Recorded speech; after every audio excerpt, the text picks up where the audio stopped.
नमस्कार। नमस्कार। नमस्कार। जगह ढूंढने में तकलीफ तो नहीं हुई? जैसा आपने कहा था बिल्कुल वैसे आए हैं। आइए।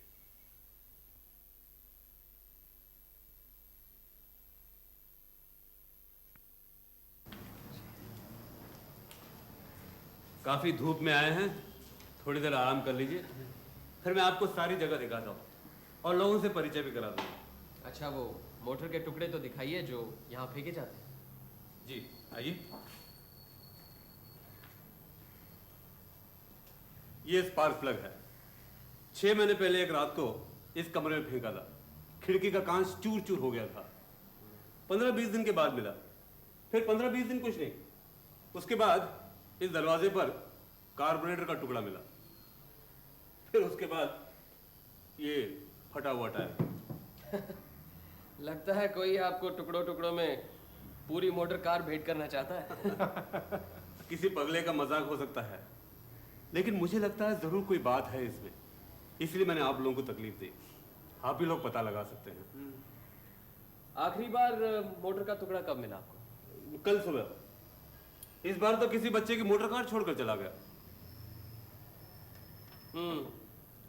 इन सब में उंगलियों के निशान नहीं है।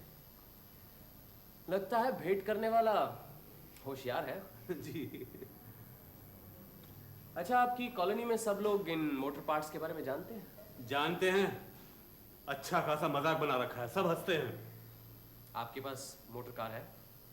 जी नहीं, कोई खास आना जाना तो होता नहीं। सारा वक्त इसी कॉलोनी में रहता हूँ, इसलिए गाड़ी नहीं ली। आपके परिवार में कौन कौन है? मैं, मेरी पत्नी और मेरा एक भतीजा। आपका अपना भतीजा है? जी, म्युनिसिपल मार्केट के फूलों की दुकान पर बैठता है। हमारे कोई बच्चा नहीं है, लेकिन मेरी पत्नी ने उसे बच्चे की तरह पाल पोस कर बड़ा किया। अच्छा, एक बात बताइए, 10 साल पहले या 20 साल पहले या कुछ भी, आपका ऐसे किसी आदमी से संबंध रहा है जो कि मोटर गाड़ी का धंधा करता हो, या मोटर का दलाल हो, ड्राइवर हो, या मैकेनिक हो, कुछ भी? 12 साल पहले मैं पूना में सेशन जज था। तब लाल सिंह नाम के एक आदमी को मैंने फांसी की सजा दी थी। सजा सुनकर उसने मेरी तरफ जूता फेंक कर मारा था। हाँ, उसका एक मोटर का गैराज था। खैर, वो तो गुजर गया। और कोई?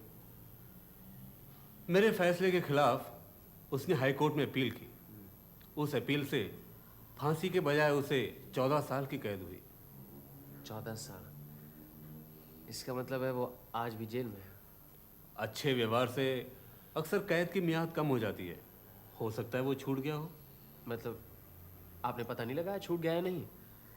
अक्सर जेल के अधिकारी पूछने पर बता देते हैं। ये बात तो मेरे दिमाग में भी नहीं थी, आपने पूछा है इसीलिए। अच्छा, आप सेशन जज कितनी देर रहे? मैं ब्लड प्रेशर का मरीज हूँ। 10 साल पहले डॉक्टरों ने हिदायत दी थी कि दिमागी काम न करूँ, इसलिए वक्त से पहले रिटायर हो गया और यहाँ आकर फूलों का बगीचा बनाया। अब ब्लड प्रेशर कैसा है आपका? उम्र के साथ साथ ब्लड प्रेशर भी बढ़ता जा रहा है। आइए, हमारे कॉलोनी के लोगों से मिला दूं। चलिए।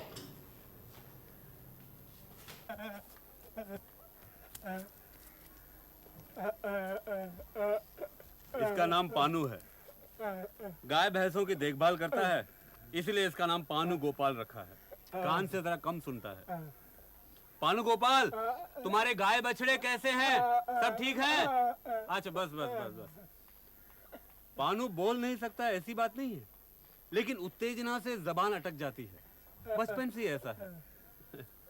चलिए।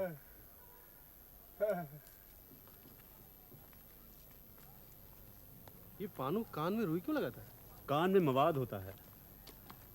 चले आपको हमारे रसोई और खाने पीने का घर दिखाते हैं। ये हॉल है और वो रहा रसोई घर। ये मेरी धर्मपत्नी दमयंती। नमस्कार। अरे, तुम खाना बना रही हो? मुकुल कहाँ गई? मुकुल के सर में दर्द है, वो सो रही है। तो लक्ष्मी को बुलवा लेती, कुछ मदद तो हो जाती। इसकी क्या जरूरत है, मैं संभाल लूंगी। चाची जल्दी खाना दो, शहर जाना है। अच्छा चलो, आप मैं देती हूँ। अरे विजय, अभी तक काम पर नहीं गए? नहीं, आज थोड़ी देर हो गई चाचा जी, थोड़ा हिसाब तैयार कर रहा था। चलिए।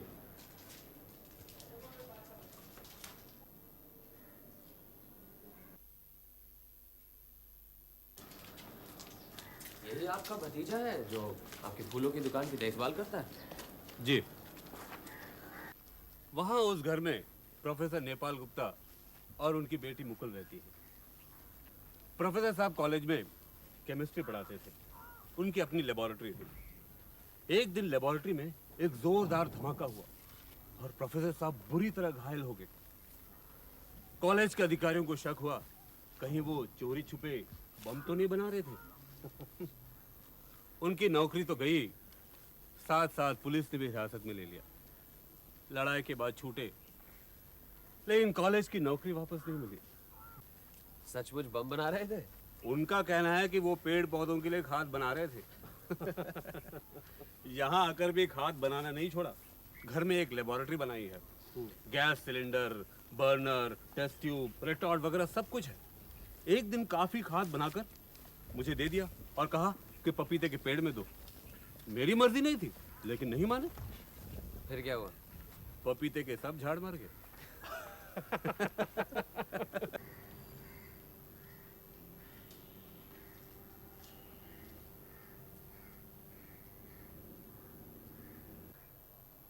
क्या हो रहा है प्रोफेसर? अरे निशाना, तुम आओ आओ। और ये साथ में कौन है? ये लोग कलकत्ते से हमारा बागीचा देखने आए हैं। अरे तुम्हारे बागीचे में है ही क्या देखने लायक? मेरा खाद इस्तेमाल करते तो बात और थी। तुम्हारे खाद से तो बगीचा रेगिस्तान बन जाता। देखो निशानात, जो बात तुम नहीं जानते उस पर बहस मत क्या करो। अरे तुम क्या जानो सॉइल केमिस्ट्री क्या होती है? तुम्हारे सारे पपीते के पेड़ मर गए क्योंकि तुम्हारे माली ने उस पर ज्यादा खाद डाल दिया था। तुम्हारे सारे माली गधे हैं। खैर जाने दो, नया क्या हो रहा है? तंबाकू पर एक्सपेरिमेंट कर रहा हूँ। अच्छा, अब आदमियों का भी खून करोगे? निशानात, तुम्हारा तो दिमाग एकदम ठप हो गया है। तुम्हें मालूम है विज्ञान की बदौलत जहर भी अमृत बन सकता है। जब तंबाकू से अमृत निकलेगा तो पहले तुम ही चखना। अब चलता हूँ, बाकी जगह भी दिखानी है। आ जाओ जाओ।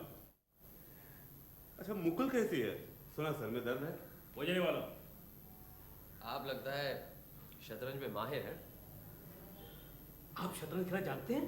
बस यूं ही थोड़ा बहुत खेल लेता हूँ। अरे तो फिर आइए ना, हो जाएगी। आइए। अरे नहीं नहीं, इस वक्त शतरंज पे बैठे तो 2-3 घंटे निकल जाएंगे। 10 मिनट में भी खत्म हो सकता है। आइए ना। अच्छा, आइए।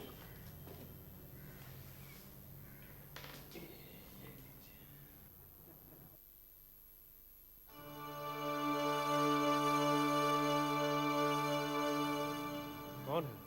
मुकुल नेपाल बाबू की लड़की है। नेपाल बाबू कब से है?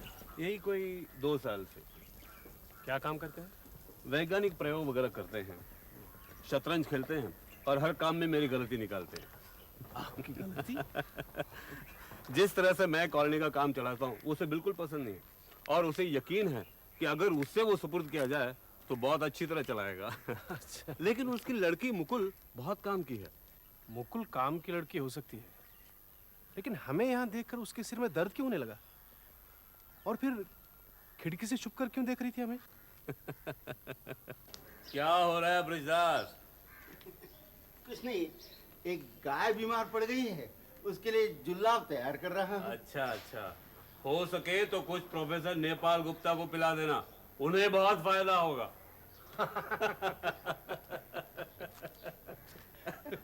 ब्रिजदास हमेशा से वैष्णव नहीं था, लेकिन उसके वैष्णव बनने से हमारे मवेशियों को बहुत फायदा हुआ। हमेशा उनकी देखभाल करता रहता है। अच्छा, पहले क्या था? पूना में सेशंस कोर्ट में क्लार्क था, बहुत दिनों से पहचानता हूँ। एक बार उसने घूस खाकर एक जरूरी दलील गायब कर दी, पकड़ा गया। केस मेरे कोर्ट में ही आया था, 6 साल की सजा हुई। इस बीच नौकरी छोड़कर मैं यहाँ चला आया। सजा होने के बाद जेल से छूटकर वो सीधा मेरे पास चला आया। देखा, सचमुच बदल गया है। अच्छा, हाँ, जेल की हवा खाकर वो वैष्णव बन गया। एक बात ठान ली है बृहदास ने कि कभी झूठ नहीं बोलेगा। ये कुटिया हमारे डॉक्टर भुजंगधर की है। सितार बजाने का बड़ा शौक है। चलिए।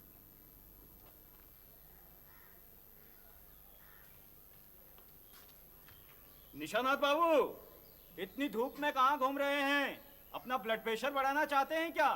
इन्हें ये बगीचा दिखा रहा था। आइए अंदर आइए। इस वक्त नहीं, जरा लक्ष्मी से मिलना है। आपका ब्लड प्रेशर कैसा है? खून निकलवाएंगे? अभी ठीक ही महसूस कर रहा हूँ, बाद में बताऊंगा। चलता हूँ। आइए आइए ब्योमकेश बाबू, इतनी जल्दी खेल खत्म हो गया? काफी तेज खिलाड़ी हैं। देखने में आदमी बुद्धू लगता है, लेकिन असल में बिच्छू है, बिच्छू। पीछे इधर बरामदे में कौन है? डॉक्टर भुजंगधर दास। अच्छा, कब से हैं यहाँ? करीब 4 साल से। अरे लक्ष्मी, तुम इस वक्त नहाने जा रही हो? काफी सिलाई का काम पड़ा था, वो सब खत्म करते करते देर हो गई। लक्ष्मी हमारे दर्जी खाने की भाली कॉलोनी के सारे कपड़े खुद सीती है। ठीक है जाओ, लेकिन मैं तो ये कहने आया था कि मुकुल का सर दर्द कर रहा है और वो रसोई में काम नहीं कर सकेगी। दमयंती अकेली है, तुम्हारी मदद होती तो अच्छा होता। अरे, मुझे किसी ने बताया तक नहीं। तो ये हैं हमारे कॉलोनी के लोग। इसका मतलब कुल मिलाकर 3 महिलाएं 6 पुरुष। जी। लक्ष्मी के बारे में आपने कुछ बताया नहीं। उसका भी तो कुछ इतिहास होगा। कुछ है, लेकिन नहीं के बराबर ही है। गांव की लड़की है, कोई उसे फुसलाकर यहाँ कलकत्ता ले आया और फिर बदमाश उसे यहीं छोड़कर चला गया। अब क्या मुंह लेकर वापस जाएं? इसीलिए कलकत्ता में रह गई। उसके बाद यहाँ चली आई। कितने दिनों से यहाँ रह रही है? करीबन 2 साल से। आपकी कॉलोनी के बारे में उन्हें पता कैसे चला? ये कोई सरकारी अनाथालय तो है नहीं? कलकत्ते के किसी रेस्टोरेंट में विजय शाम को रोज चाय पीता था। वहीं एक टेबल पर अकेले बैठे लक्ष्मी को रोते हुए देखा। पूछने पर पता चला कि 2-3 दिन से कुछ खाया नहीं। बेचारी सिर्फ चाय पीकर गुजारा कर रही थी। उस दिन तो चाय के लिए भी पैसे नहीं थे। विजय उसे यहाँ ले आया। अच्छा, मोटर गाड़ी के घिसे पिटे टुकड़ों के बारे में किसी पर शक है आपको? अगर शक होता तो आपको पहले से बता देता। और फिर यहाँ तरह तरह के लोग हैं, किस पर क्या शक करूं? इसीलिए तो आपकी मदद ले रहा हूं। आपको कोई ब्लैकमेल तो नहीं कर रहा? नहीं, मुझे नहीं लगता।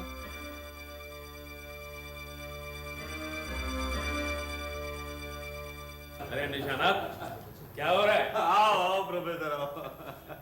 मुकुल, तुम्हारा सर दर्द कैसा है? अब ठीक है, मैं अंदर चलती हूँ। आओ बैठो। क्या ख्याल है, एक एक बार से शतरंज हो जाए? नहीं नहीं, अभी नहीं। क्यों बिजदास, तुमने हमारे गाय बैलों को दवाई देना शुरू कर दिया है? अरे गाय बैलों के बारे में कुछ मालूम भी है?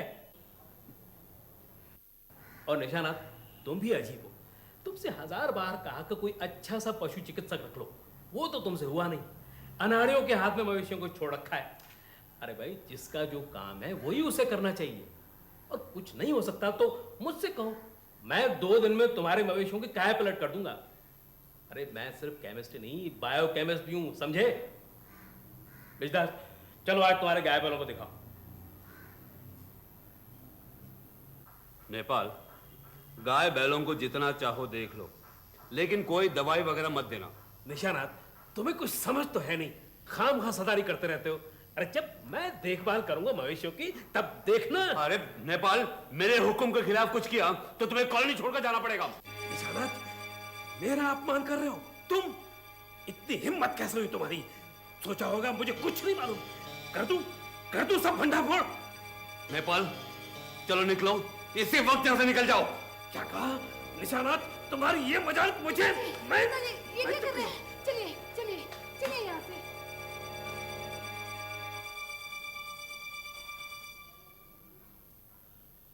इतना उत्तेजित होना आपकी सेहत के लिए ठीक नहीं है मिस्टर सैन।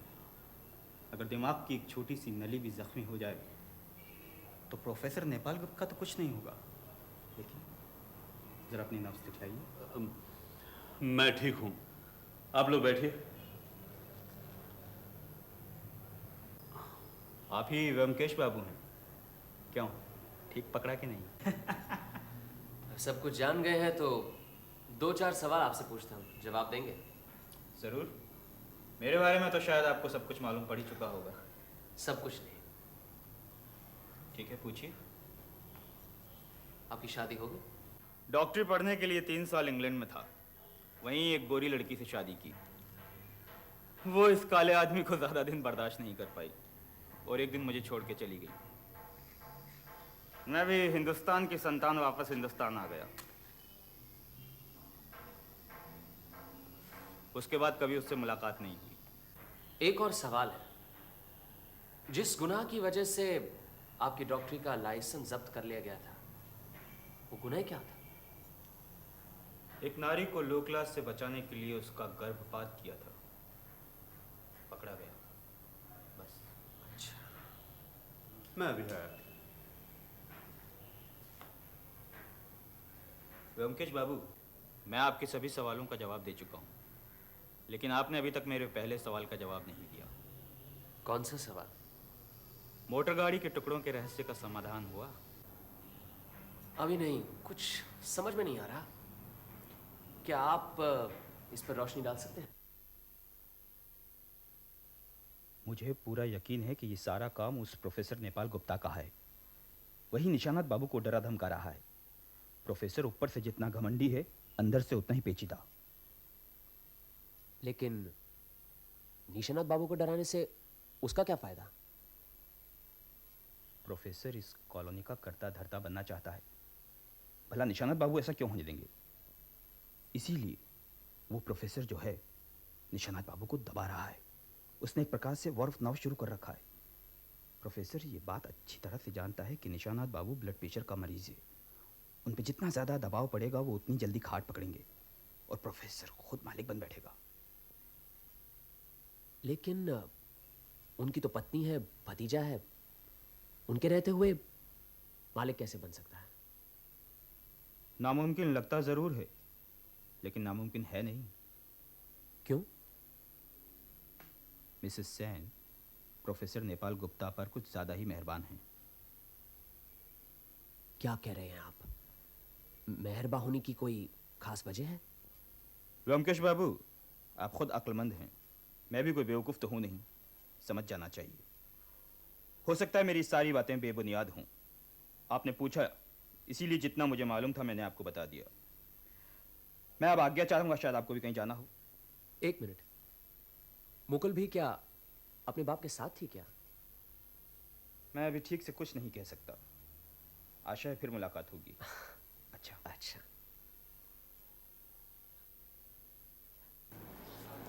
जी नमस्ते। नमस्कार। मैं विजय हूँ, निशानाथ जी का भतीजा। मालूम है, कल मिले जो थे। हाँ। कैसे आना हुआ? जी चाचा जी ने एक चिट्ठी दी है, कहा कि आपको पहुंचा दूं। अच्छा। अरे अरे, बैठिए तो सही। लेकिन आइए आइए।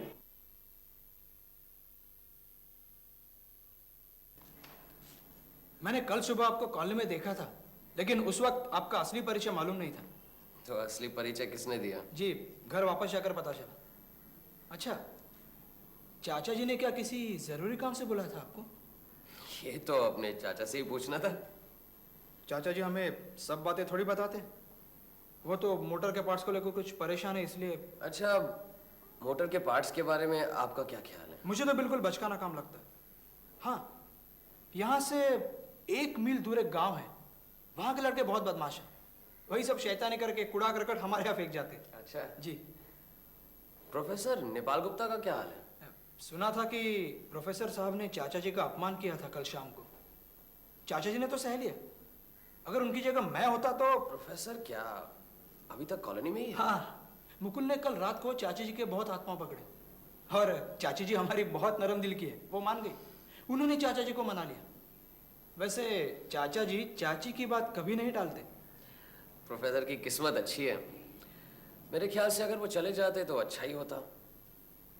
उनकी लड़की कैसी है? जी मुकुल नहीं, मुकुल तो ठीक ही है। वो अपने बाप की तरह नहीं है। वो ठीक है।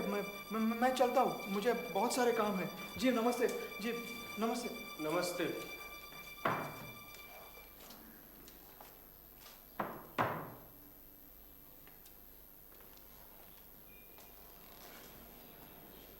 क्या बात है? क्या लिखा है निशानाथ बाबू ने? लिखा है आपको जिस काम के लिए कॉलोनी में बुलाया था उस काम में और आगे बढ़ने की ज़रूरत नहीं है। आपको जो एडवांस रुपए दिए हैं उम्मीद है वही आपकी मेहनत के लिए काफ़ी होंगे।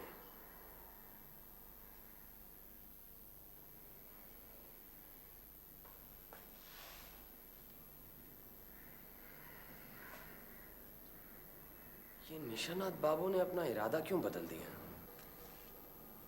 शायद वो डर गए कि कहीं उनकी खुद की कलई न खुल जाए। निशानाथ बाबू की जिंदगी में जरूर कोई छुपा हुआ रहस्य है। याद नहीं, कल प्रोफेसर ने उसे धमकी दी थी, कर दूं सारा भांडा फोड़। मतलब प्रोफेसर को उनके छुपे रहस्य का पता है? लगता तो यही है। प्रोफेसर भांडा फोड़ की धमकी देकर उसे ब्लैकमेल कर रहा है।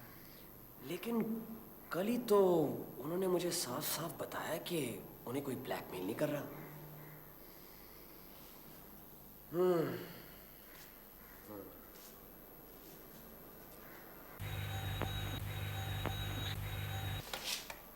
हेलो, हाँ बोल रहा हूँ।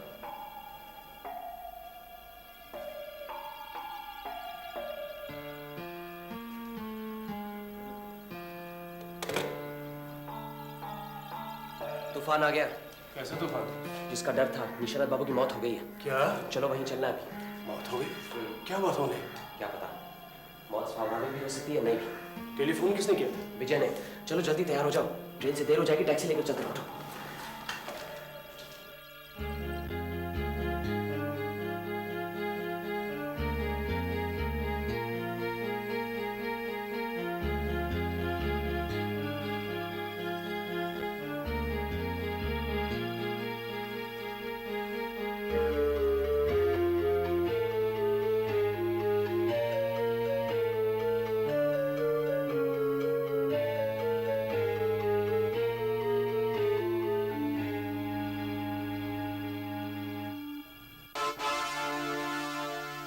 पैर में मोजे?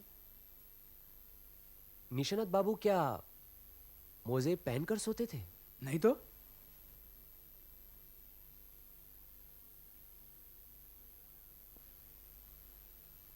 गरम मोजे? क्या लगता है ब्योमकेश बाबू? आपकी चाची कहाँ है? जी बेहोश पड़ी है, आइए।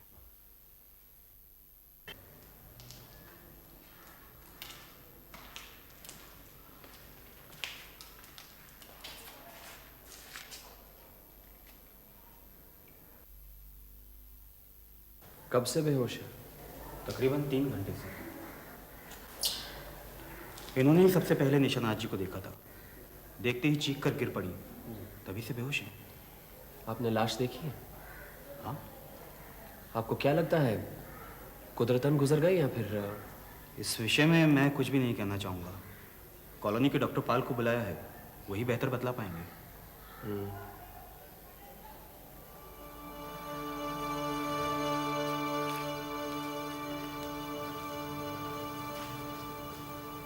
यही डॉक्टर पाल है? जी हाँ। यहाँ अक्सर आते हैं? मैंने 2 महीने में एक आध बार आ जाते हैं। हमारे कॉलोनी के स्थायी डॉक्टर हैं। वैसे रोजमर्रा का काम तो डॉक्टर भुजंगर ही करते हैं। कल आपने निशानाथ बाबू को आखिरी बार कब देखा? शाम को, तब वो बिल्कुल ठीक थे। उन्होंने अपने ब्लड प्रेशर के बारे में कुछ कहा? नहीं, कुछ भी नहीं।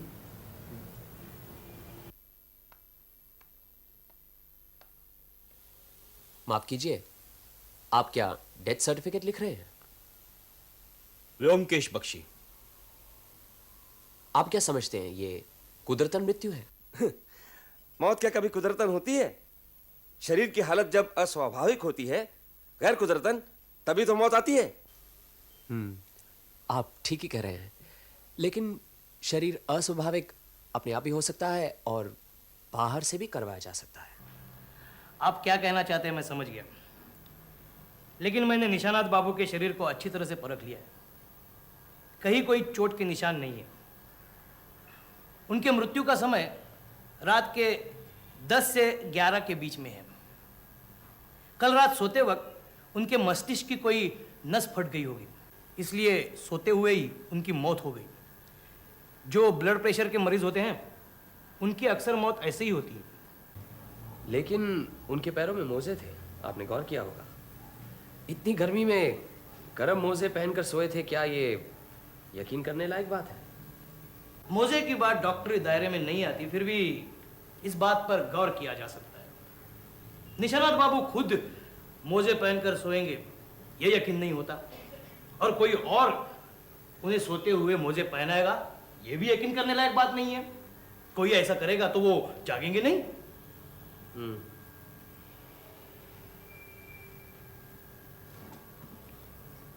अच्छा, एक और बात बताइए, अगर कोई ब्लड प्रेशर का मरीज गर्म मोजे पहनेगा तो क्या उसका ब्लड प्रेशर बढ़ेगा? बढ़ सकता है, लेकिन मस्तिष्क की नस फटकर ही मौत होगी ये यकीनन नहीं कहा जा सकता। डॉक्टर पाल, आप कुदरतन मौत का सर्टिफिकेट मत दीजिए। निशानाथ बाबू के शरीर के अंदर क्या हुआ है शायद बाहर से पता नहीं चल सकता, इसलिए पोस्टमार्टम होना जरूरी है। आपने शक में डाल दिया। चलो यही सही, नुकसान ही क्या है। मैं चलता हूँ, पुलिस में खबर भिजवा दूंगा, ऑटोप्सी का इंतजाम हो जाएगा।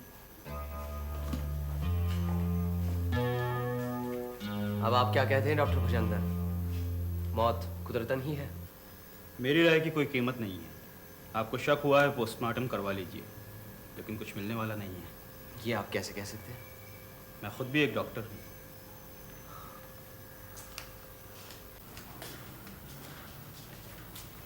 विजय बाबू, निशानाथ बाबू के साथ आपकी आखिरी मुलाकात कब हुई थी? जी, शाम को जब मैं कलकत्ता से वापस आया। और रात को खाना खाते समय? नहीं, मैं कुछ जल्दी खा पी कर रात 8 की गाड़ी से वापस कलकत्ते चला गया था। वापस कलकत्ते चले गए? जी, कुछ काम था। करीबन रात को 12:30 बजे आकर सो गए। सुबह सुबह मुकुल ने आकर मुझे बताया। मुकुल ने? जी, मुकुल यहाँ से गुजर रही थी कि उसने चाची जी की चीख सुनी। उन्हें बेहोश देखा तो मुझे बताने चली आई।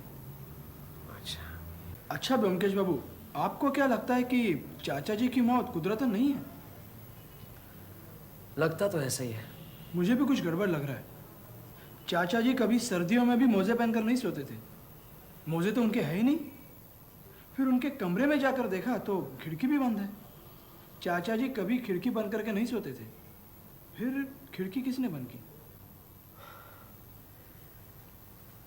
अभी 10 बजे है, पुलिस के आने में भी देर है।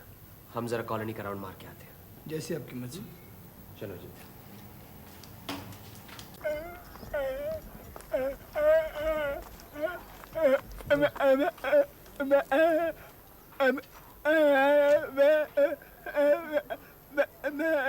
अच्छा, हाँ ठीक है।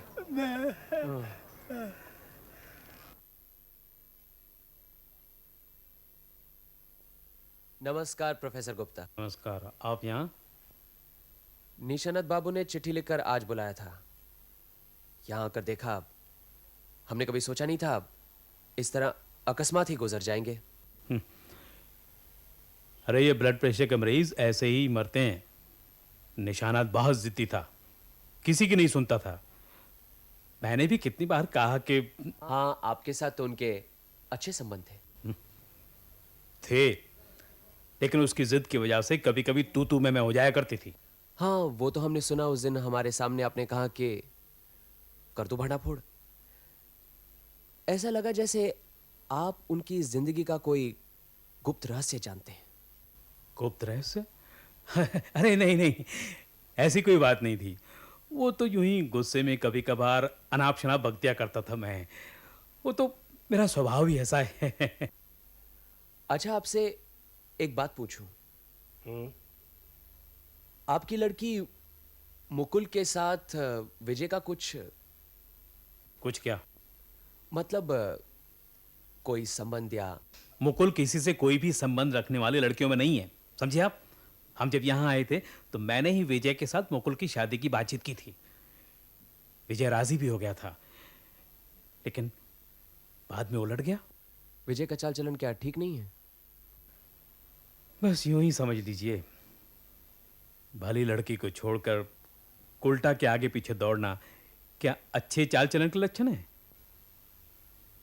मुकुल अब कैसी है? जैसी थी वैसी ही है, पढ़ी है चुपचाप। देखेंगे एक बार? चलिए देखते हैं। मुकुल और विजय की संबंध की बात क्या है, कुछ समझ में नहीं आई। जब प्रोफेसर यहाँ नए नए आए ना, तब मुकुल और विजय में काफी दोस्ती हो गई थी। शादी की बात भी पक्की हो गई थी। फिर ये लक्ष्मी आई, विजय लक्ष्मी पर लट्टू हो गया, मुकुल से शादी तोड़ दी। निशानाथ बाबू जरूर इस शादी के खिलाफ थे। अच्छा, निशानाथ बाबू की मौत स्वाभाविक नहीं है, तुम्हें पूरा यकीन है?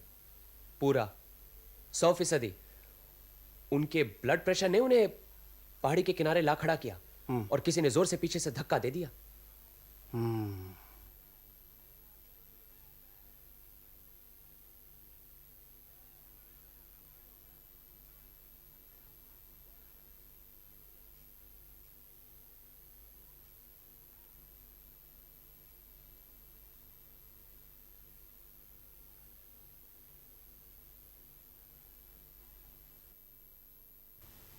ये क्या है? चिड़िया का घोंसला। वो देखिए ऊपर पंखे पर बाकी का टुकड़ा भी है।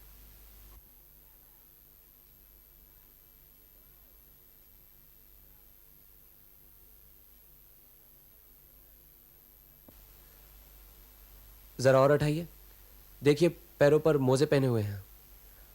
आपकी गैरहाजिरी में मोजे खोलकर देखना मैंने उचित नहीं समझा। जरा देख लीजिए पैरों तले दाग तो नहीं है?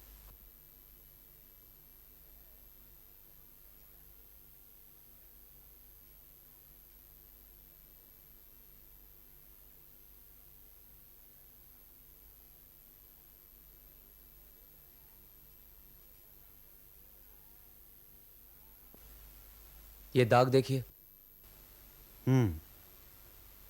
किसी चीज से बांधने के दाग नजर आते हैं, लेकिन इससे क्या पता चलता है? कम से कम इतना तो पता चलता है कि निशानत बाबू ने मरने से पहले ये मोजे खुद नहीं पहने, ये पहनाए गए हैं। लेकिन क्यों? जब तक पोस्टमार्टम नहीं होता कुछ पक्का कहा नहीं जा सकता। खास तौर पर आप डॉक्टर से पूछ लीजिएगा कि कहीं शरीर पर कोई हाइपोडर्मिक सिरिंज के निशान तो नहीं है। ठीक है, मैं लाश को पोस्टमार्टम के लिए भिजवाता हूं। इसकी रिपोर्ट कल दोपहर तक मिल जानी चाहिए। आप कल एक बार पुलिस स्टेशन आ जाएंगे? जरूर। चलिए। रिपोर्ट साफ है, शक की कोई गुंजाइश ही नहीं। खून में किसी तरह का जहर या दवाई का निशान नहीं है। निशानात ब्रेन हेमरेज की वजह से मरे हैं। हाइपोडर्मिक सिरिंज के कोई निशान नहीं मिले? दाहिनी हाथ की कोहनी में कुछ सुई चुभाने के निशान हैं जरूर, लेकिन वो कोई 4-5 महीने पुराने हैं। और पैरों पर इलास्टिक गार्टर्स के कोई निशान? डॉक्टर का कहना है कि इस दाग का मृत्यु से कोई संबंध नहीं। शरीर की जांच से उम्मीद रखना शायद गलती थी। आइए आइए। जी नमस्ते। नमस्कार, बैठिए। विजय बाबू, पोस्टमार्टम की रिपोर्ट में तो कुछ भी नहीं मिला। कल रात से ब्रजदास भी गायब है। ब्रिजदास गायब? क्या पोस्टमार्टम का नाम सुनते ही गायब हो गया? क्या मालूम। लीजिए इंस्पेक्टर बराट, आपका एक और मेहमान बढ़ गया है, अब ढूंढ निकालिए इसे। मेहमानों की खातिरदारी करना ही तो हमारा काम है। खैर, तो अब हमें यह मान लेना चाहिए कि निशानात बाबू की मृत्यु का कारण ब्लड प्रेशर ही था। कभी नहीं। हत्यारे ने ब्लड प्रेशर का फायदा उठाया है और इसीलिए हत्या करने का कोई निशान नहीं मिल रहा। लेकिन किस तरह से फायदा उठाया इसका भी तो कुछ पता चले। छानबीन करने के लिए कुछ सूत्र भी तो होने चाहिए। सूत्र हैं, सारे सबूत आपके सामने पड़े हैं, फिर भी आपकी कुछ समझ में नहीं आ रहा? नहीं, आप ही बताइए ना। चिड़िया का घोंसला फर्श पर गिरा था। क्या इससे भी कुछ पता नहीं चला? नहीं। बहुत ही भयंकर मृत्यु थी। आप ही बताइए ना। ये मेरा अनुमान है, लेकिन मुझे पूरा यकीन है कि यही हुआ होगा। फिलहाल आप सब ये बात अपने तक ही रखिए। निशानाथ बाबू के पैरों में रस्सी बांधकर उन्हें ऊपर लगे हुए लोहे के कड़े से उल्टा लटका दिया गया। ब्लड प्रेशर तो था ही, उस पर से सारा शरीर का खून नीचे सर तक उतर आया। इससे सर पर दबाव पड़ा और 5 मिनट के अंदर ही सर के खून की नली फटकर उनकी मौत हो गई। फिर उन्हें बिस्तर पर लेटा दिया गया। लेकिन चतुर हत्यारा भी कुछ न कुछ गलती तो कर ही बैठता है, वरना ऐसे कोई पकड़ा भी न जाए। और यहां हत्यारा मोजे खोलना भूल गया। सचमुच भयंकर मौत है। अब साफ पता चलता है कि पैरों में कहीं निशान न पड़ जाएं, इसलिए मोजे पहनाए गए थे और लोहे के कड़े में रस्सी घुसाते वक्त चिड़िया का घोंसला गिर पड़ा था।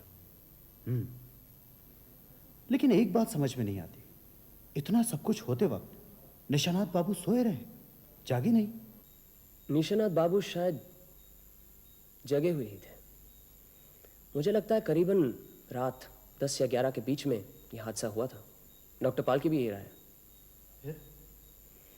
जाहिर है किसी जान पहचान वाले ने ही उनका खून किया था। मेरा अनुमान था कि हत्यारे ने शायद इंजेक्शन के साथ उन्हें बेहोश किया होगा और फिर उल्टा लटका दिया होगा, लेकिन शरीर पर सुई चुभाने के कोई निशान नहीं मिले। इसीलिए हमें समझ लेना चाहिए कि उसने बड़ी चतुराई से उन्हें बेहोश किया।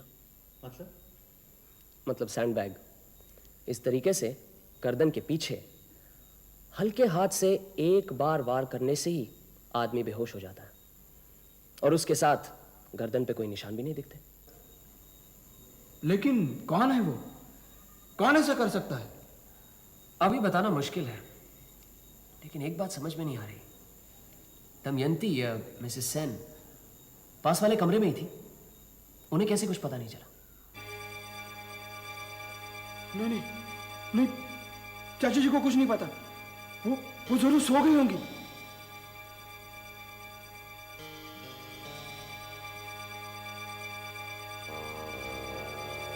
है, जो भी हो, वक्त आने पर सब पता चल जाएगा।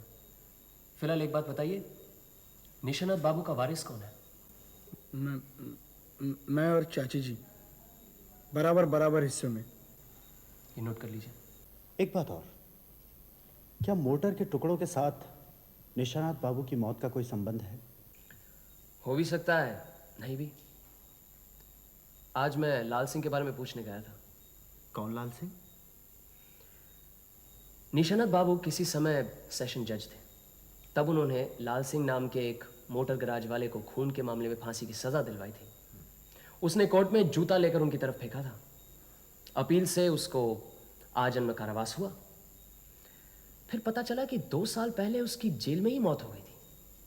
उसकी पत्नी को चिट्ठी भेजी गई थी, लेकिन चिट्ठी वापस आ गई। उस औरत का कुछ पता नहीं चला। फिर ये मोटर के टुकड़े कौन फेंकता है? मोटर के टुकड़े निशानाथ बाबू के लिए है, ऐसा तो कोई सबूत नहीं है।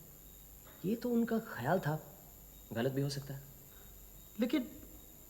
लेकिन निशानाथ बाबू को इस बेदर्दी से कत्ल करने की वजह क्या हो सकती है? निशानाथ बाबू ने मुझे तहकीकात करने के लिए बुलाया था। शायद यही अहम वजह थी। गुत्थी उलझती जा रही है। सब सुलझ जाएगी। फिलहाल आप 2 काम कीजिए। पहला तो कॉलोनी के हर एक व्यक्ति के अंगूठे का छाप ले रखिए। इससे क्या फायदा? आप लेकर तो रखिए, काम आ सकता है। जिस तरह लोग कॉलोनी से गायब हो रहे हैं, पता नहीं कौन कब तक रहेगा। ठीक है। दूसरा? मेरे ख्याल से अब कॉलोनी चलते हैं। अजीत वहाँ पहुँच गया होगा। मैंने हर एक व्यक्ति से कुछ सवाल करने हैं, आप सब नोट कर लेना।